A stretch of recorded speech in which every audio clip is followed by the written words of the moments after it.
Golconda jewellers తెలంగాణలో మొట్టమొదటి factory outlet మన కొత్తపేటలో ఫిబ్రవరి 14న గొప్ప శుభారంభం.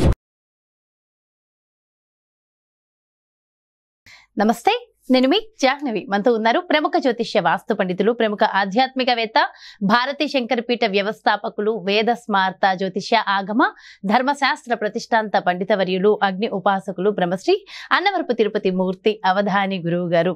మరి ధర్మ సందేహాల్లో మనకున్నటువంటి సమస్యలకి సంబంధించి గురువుగారు చక్కటి సొల్యూషన్స్ అందిస్తూ ఉన్నారు కదా. ఈ రోజు ఒక చక్కటి ప్రశ్నని మన అందరికీ ఉపయోగపడేది లైవ్ లో చూపించే ప్రయత్నం గురువుగారు చేయడానికి అయితే సిద్ధంగా ఉన్నారు. మరి ఒక్కసారి గురువుగారిని అడిగేద్దాం. నమస్కారం గురుగారు. ఓం శ్రీ మహాగణాధిపతయే నమః. గురుగారు, చాలా మందికి ఉన్నటువంటి సమస్యలలో ముఖ్యంగా శత్రువులు, విపరీతంగా శత్రువులు ఉంటూ ఉంటారు, లేదా మనం పాడైపోవాలని కోరుకునే వాళ్ళు ఎక్కువగా ఉంటూ ఉంటారు కదా. అది మన పక్కనే ఉన్నట్టే ఉంటారు, కానీ ఎప్పుడు మనం నాశనం అయిపోతామా అని అనుకునే వాళ్ళ సంఖ్య ఎక్కువగా ఉంటుంది.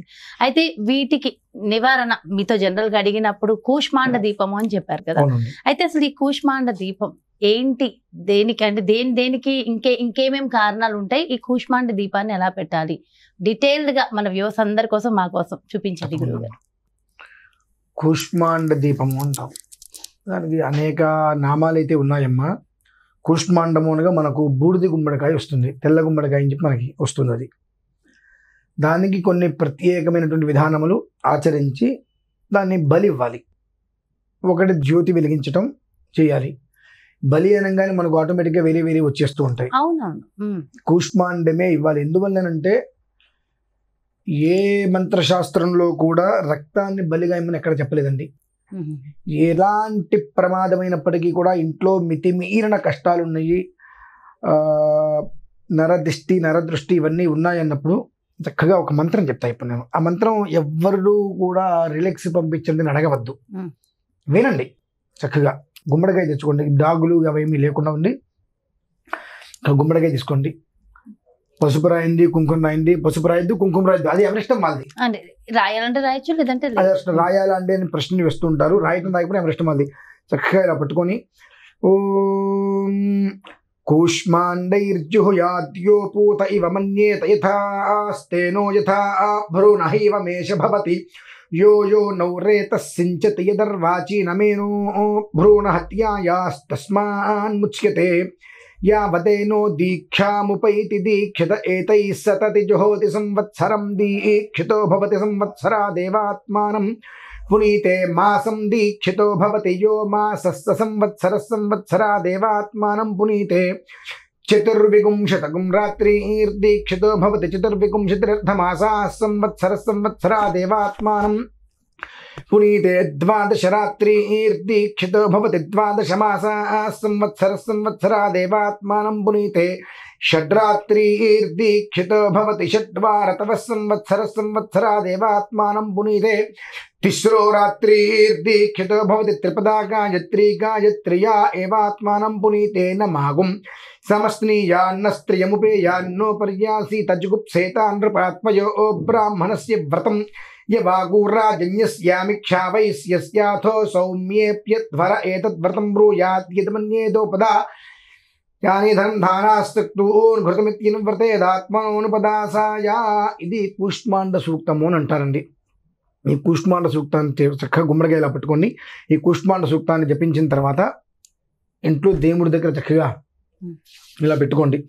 పెట్టుకున్న తర్వాత ఏదైనా ఒక కుంది, అది మనకు మరి ఇట్లా కామాక్షి కుందులను కూడా మనం ఉంటే కామాక్షి కుంది పెట్టుకోవచ్చు.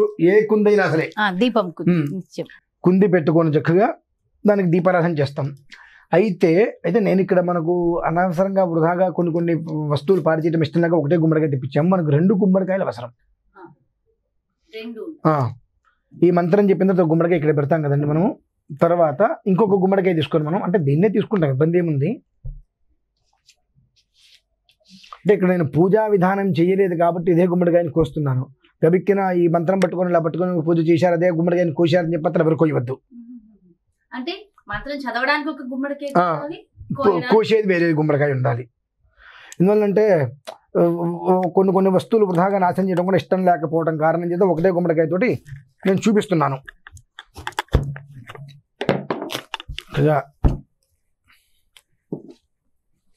మనకు పృష్ఠశుద్ధి ఉండాలండి.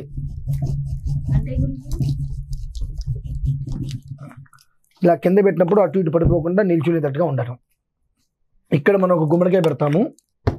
ఇందాక మనం గుమ్మడికాయ పెట్టాం కదా, అక్కడ ఈ గుమ్మడికాయ పెట్టిన తర్వాత దానికి ముందు కాస్త పక్కకి అటు ఇటు ఈ మధ్యలో మనం కామాక్షి కుందిని పెడతాం. అంటే ఇక్కడ గుమ్మడికాయ వస్తుంది మనకు. ఈ రెండు కామాక్షి, ఈ మధ్యలో కామాక్షి కుంది, అంటే ఏదైనా కుంది, కామాక్షి కుంది అనే కాదు, ఏదైనా ఒక దీపారాధనకి ఇక్కడ ఒకటి పెడతాము. ఈ రెండు ఇటు పెట్టేసిన తర్వాత కొంచెం మధ్యలో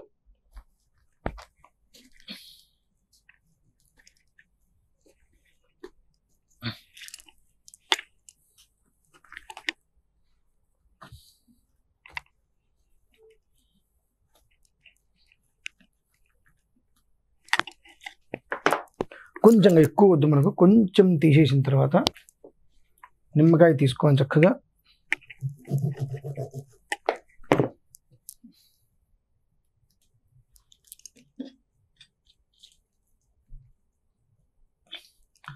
దీనివల్ల ఏమిటి ఉపయోగం? శత్రువును విమోచ్యత అండి. అంటే ఒక వీడియో గురించి, ఒక విషయం గురించి కట్టా కొట్టా తెచ్చాను 3 ముక్కల్లో చెప్పొచ్చు, అది అర్థం కాదు, ఏదో ఒకటి చెప్పేస్తే.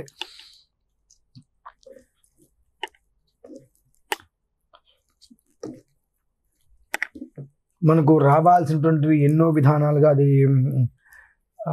కోర్టు పరంగా కావచ్చు, వేరేది ఏదైనా కావచ్చు, ధర్మయుక్తంగా మనకు రావాల్సిన వాటిని మనకు రానికుండా ఇబ్బందులకు గురి చేస్తున్నారు.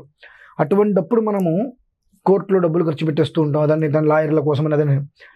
ఇంకా అందులో ఉత్తర సమాప్తిగా ముత్తులు పెట్టేసుకోండి. నిన్ను అనుకున్నాం మనం ఉత్తర సమాప్తి చేసుకోవాలి అని.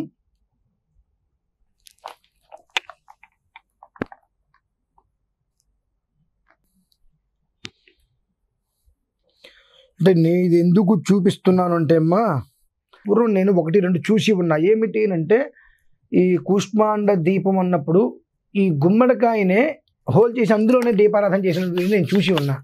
అది చాలా ప్రమాదం.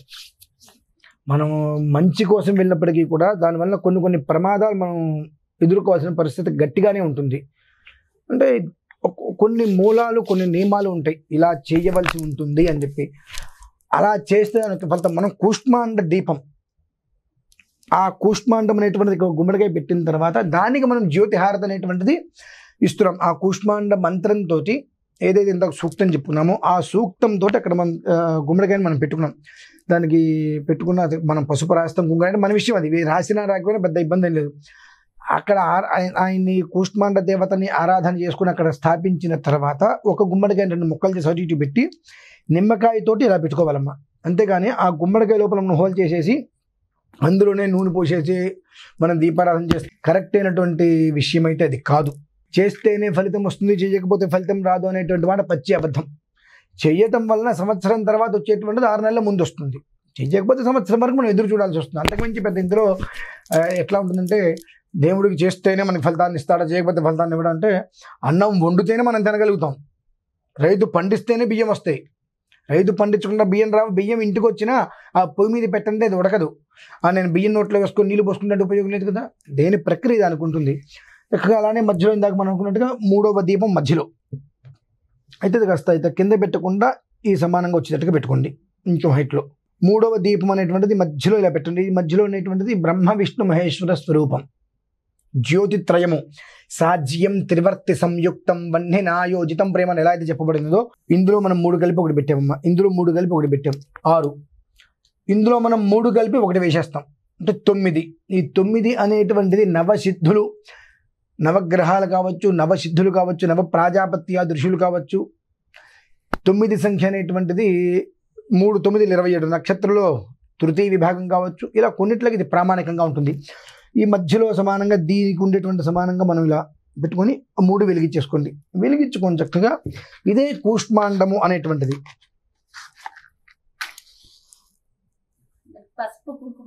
అవుతండి. ఇప్పుడు అడగండి, దీపం అయిన తర్వాత మనము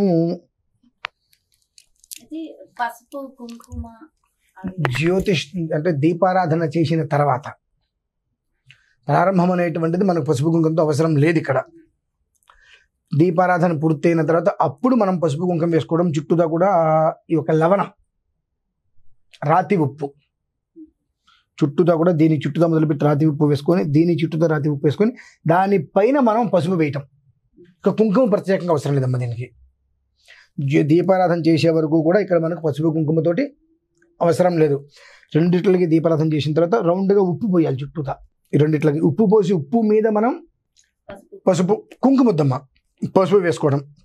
పసుపు వేసుకున్న తర్వాత ఇందాక ఏదైతే కూష్మాండ సూక్తం అనేటువంటి చెప్పామో అదే కూష్మాండ సూక్తాన్ని వినటం. అది వాళ్ళకి ఇబ్బందిగా ఉంది, చాలా అసలు టైం పడుతుంది అనుకుంటే చక్కగా ఇంద్రం వో విశ్వతస్పరిహవామహే జనేభ్యః అస్మాకమస్తు కేవలః అని మంత్రం కదండి, వినండి. అది కూడా ఇబ్బందిగా ఉన్నప్పుడు విశ్వకర్మ పరబ్రహ్మణే నమో నమః విశ్వకర్మను హవిషావర్ధయస్వత్రాతారమింద్రమకృణోరవధ్యం.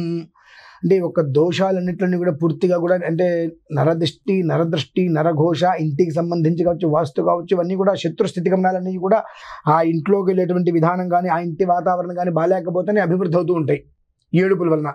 ఇవన్నీ నిర్వీర్యం చేసేటువంటి వాడు ఆ మంత్రం. విశ్వకర్మణ హవిషావర్ధయస్వత్రాతారమింద్రమకృణోరవధ్యం తస్మై విషస్సమనమంత పూర్వీరయి ముగ్గురో విహవ్యో యథాసతో. ఈ మంత్రం ప్రత్యేకంగా నేను రికార్డు చేసి కూడా ఇమ్మంటే ఇస్తా. దాన్ని రోజు వినమని చెప్పండి. విన్న తర్వాత ఈ దీపారాధన కొండెక్కేంత వరకు ఉండి కొండెక్కిన తర్వాత ఈ రెండు తీసుకొని ఆ ఉప్పుతో సహా జాగ్రత్తగా ఒక దాంట్లో పెట్టుకొని తీసుకెళ్ళి నీళ్ళల్లో కలిపివేయటం. ఇక్కడ ఉన్నటువంటి గుమ్మడికాయ ఏదైతే పెట్టామో అది ఇంటి ముందు కట్టుకోవటం అమ్మ. అది విధానం. అంటే చాలామంది కనిపించవచ్చు, మొత్తం అంతా చూసి ఇక్కడ మాకు చూపించవచ్చు కదండి అనిపించవచ్చు. కాకపోతే ఇక్కడ ఇవి పెట్టడమే నేను చేసేటువంటిది నాకు నచ్చని పని. ఇది ఎందువల్లంటే దీన్ని ఇక్కడి వరకు తీసుకెళ్ళి మనం నీళ్ళలో పడేయలేం వెంటనే. ఒక రోజు 2 రోజులు ఇక్కడ వీళ్ళకి అవకాశాన్ని బట్టి పట్టేస్తున్నారు. దీనికి చుట్టూ ఉప్పు కూడా వేసామనుకోండి, ఆ ఎప్పుడైతే ఉప్పు వేసిన తర్వాత దీపారాధన కొండెక్కేసిన తర్వాత అలా ఉంటుందో దాన్ని ఆ సాయంత్రం అస్తమానం లోపు కనుక మనం కలపలేకపోతే కొన్ని రకాల ఇబ్బందులు మనం ఎదుర్కోవాల్సి. ఎందుకంటే ఉప్పు అనేటువంటిది రసం, అంటే నీరులాగా కారిపోతూ ఉంటుంది. అంటే మన దోషాలంటే తీసేస్తుంది, ఆ లోపలికి అది లాగేసుకుంటుంది.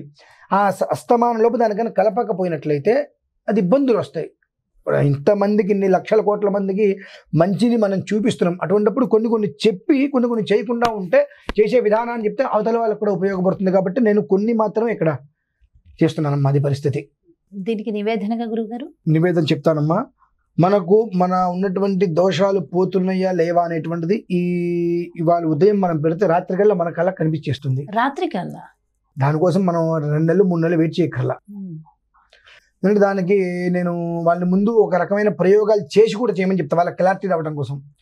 ముందు రోజు మామూలు గుమ్మడికాయ 2 ముక్కలు చేసి దాని చుట్టూతో ఉప్పు వేసేసి ఎంత ఉప్పు వేశారనేటువంటి విషయం, ఎంత హైట్లో ఉందో దాని ఒక క్లారిటీ తీసుకొని వదిలేసి సాయంత్రం వరకు చూడమంది. ఆ ఉప్పు లోపలికి దిగిందా లేదా, దిగదు, అలానే ఉండిపోతుంది. దిగదా? జనరల్ దిగిపోతుందిగా. అదే నేను ట్రై చేయమంటున్నా. అదే ఒక మంత్ర ప్రయోగం చేసి ఆ మంత్రశక్తిని అందులో మీరు చేసిన తర్వాత చూస్తే మీరు ఇంత ఎత్తు ఉప్పు పోయిన చుట్టూ పోస్తుండండి, సగం లోపలికి వెళ్ళిపోతుందమ్మా. అంటే ఏంటంటే వేదంలో నుంచి సైన్స్ వచ్చిందండి, సైన్స్ నుంచి వేదం రాలేదు. కొన్నిట్లకి కొంతమంది ఉంటారు ఈ నిజమా అబద్ధం అని చెప్పి ఇక్కడ మన చుట్టూ గింజలు కనిపిస్తూ ఉంటాయి.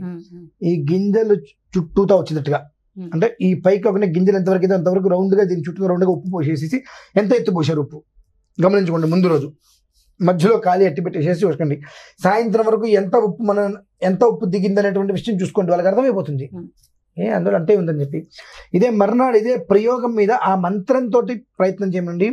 సగానికి సగం ఉప్పు కిందకి దిగిందంటే ఆ సాయంత్రానికి మీకు క్లారిటీ వచ్చేస్తుంది. అంటే మనకి ఎన్ని దోషాలు పోతున్నాయి. అంతేకాకుండా మనం ఇలా కూర్చున్నప్పుడు ఒక శరీరం నుంచి ఏదో పట్టుకొని లాగేస్తున్నట్టుగా కూడా బాగా మనకి దిష్టి తగిలి ఇబ్బంది పడిపోతున్నప్పుడు పెద్దవాళ్ళు ఇలా దిష్టి తీసినప్పుడు ఒక్కసారి ఉంటుంది లాగేసినట్టుగా అనిపిస్తుంది. అటువంటి ఫీలింగ్ ఆ రోజు వాళ్ళకి కలుగుతుంది. అయితే ఎప్పుడు చేయాలంటే ఏ రోజు అయితే మీరు ఈ రోజు ఆఫీస్కి నేను సెలవు పెట్టి ఇంట్లో ఉండగలను అనుకుంటారు ఆ రోజు చేయండి. ఇంట్లో రాత్రి సమయమా పగలు? ఉదయమేనండి. ఉదయం చేసి సంధ్యా సమయానికి నీళ్ళలో కలిపేయాలి. అలా ఈ రోజు నేను ఆఫీస్కి వెళ్ళట్లేదు ఎందువలన అంటే ఈ క్రతువు ఏ రోజు అయితే చేస్తారో మీరు 10 మందికి కనిపించడం కూడా అంత శ్రేయోదాయకం కాదు. ఎందుకంటే లోపల ఉండేటువంటి నెగిటివిటీ కానీ ఇంటికి సంబంధించిన నెగిటివిటీ ఏదైతే ఉందో దాన్ని తీసేయడం కోసం మనం చేస్తున్నాం. కాబట్టి ఇది మనం చేసుకుని మళ్ళీ రోడ్ల మీదకి వెళ్ళి వస్తూ ఉంటుంది. నేను రోడ్డు మీదకి వెళ్తాను, ఆఫీస్కి వెళ్తాను, ఇటు తిరుగుతాను అంటే ఉపయోగం లేదు. ఎక్కడదక్కడే ఉంటుంది. మనం చేసిన వాళ్ళని చేస్తూనే ఉంటాం. కాబట్టి ఆ ఒక్కటి చేయకుండా ఈ రోజు నేను ఇంట్లోనే ఉంటా. అది ఆదివారం అయినా, అమావాస్య అయినా, అష్టమి అయినా, ఎప్పుడైనా పర్లా ఈ రోజు నేను బయటికి వెళ్ళాను అనుకున్న రోజు ఆ రోజు చేసుకొని సాయంత్రం మాత్రం తీసుకెళ్ళి రెండిట్లని కలపద్దు మళ్ళీ, అంటే రెండిట్లను ఒకే దాంట్లో పెట్టుకుని విడివిడిగా పెట్టి కలపకుండా నీళ్ళలో కలిపేసేసుకోగలిగితే చక్కగా ఈ నివేదన అంటే కొబ్బరికాయ అండి, ప్రత్యేకంగా మనకి ఏదో పెట్టక్కలేదు, కొబ్బరికాయ నివేదన పెట్టి ఆ కొబ్బరికాయ సాధ్యమైనంత వరకు మరీ ఇంత పెద్ద కొబ్బరికాయ కాకుండా లేతగా ఉండేటువంటి కొబ్బరికాయ కూడా ఆ కొబ్బరి తినేయగలుగుతారు. అంటే మనకు ప్రసాదం తీసుకోవచ్చు, ఆ అస్తమానానికి అయిపోవాలమ్మా అది తినే పదార్థం. కొబ్బరికాయ అనేటువంటి కాస్త లేతది తీసుకుంటే ఏమవుతుంటే కొబ్బరి తీయగా ఉంటుంది, తినడానికి వీలుగా ఉంటుంది. గట్టిగా తీసుకుంటే అది తినలేరు, ఫ్రిడ్జ్లో పెడతారు, అది ఉపయోగం లేదు. యద్రాత్రయాత్ కృతే పాపం తద్రాత్రయాత్, యదన్నాత్ కృతే పాపం తదన్నాత్. ఎక్కడది అక్కడ ఎప్పటికప్పుడు పూర్తి చేసుకోగలిగితేనే మనకు రావాల్సింది మనకు వస్తే పూర్తయిపోయి. అదొకటేనమ్మా. చాలా చాలా సంతోషం గురువుగారు, ఎంతో చక్కగా వివరించారు డీటెయిల్డ్గా. Thank you so much. నమస్కారం. సో ఇదండి శత్రు నాశనం కోసము మన జీవితాలు మంచి స్థితికి వెళ్ళాలంటే శత్రువులు ఉండొద్దు, మన మీద పడి ఏడ్చే వాళ్ళు ఉండొద్దు, ఎప్పుడు మన మంచి కోరుకునే వాళ్ళే మన చుట్టూ ఉండాలి. మరి అలాంటివి ఉన్నప్పుడు ఆటోమేటిక్గా మనకి అన్ని రకాల సిద్ధులు సిద్ధిస్తాయి కదా. మరి మనకి అన్ని రకాల సౌభాగ్యాలు కలగాలంటే ఖచ్చితంగా శత్రు నాశనం అవ్వాలి. శత్రు నాశనం అంటే ఎదుటి వాళ్ళకి ఏదో అయిపోవాలని కాదు, మనకి మంచి జరగాలి అనేది. సో వాళ్ళు మారి మనకి మిత్రులుగా అవ్వాలి అనేది. మరి అలాంటి దానికోసం ఖచ్చితంగా ఈ కూష్మాండ దీపాన్ని ఎలా పెట్టాలనేది గురువుగా డీటెయిల్గా ఎక్స్ప్లెయిన్ చేశారు కదా. మరో చక్కటి ప్రత్యేకమైన కార్యక్రమంతో మళ్ళీ మీ ముందుకు వచ్చేస్తాను. మరి అదేవిధంగా పర్సనల్గా మీ యొక్క జాతకానికి సంబంధించి కానీ, లేదంటే మీ ఇంటి వ్యాపార వాస్తుకు సంబంధించి కానీ గురువుగారు నిర్వహించేటటువంటి ప్రత్యేకమైన పూజలు హోమాలలో మీరు కూడా పాల్గొనాలి. డీటెయిల్స్ కావాలి అంటే క్రింద డిస్ప్లే అవుతున్నటువంటి నెంబర్స్కి కాల్ చేయండి. నమస్తే.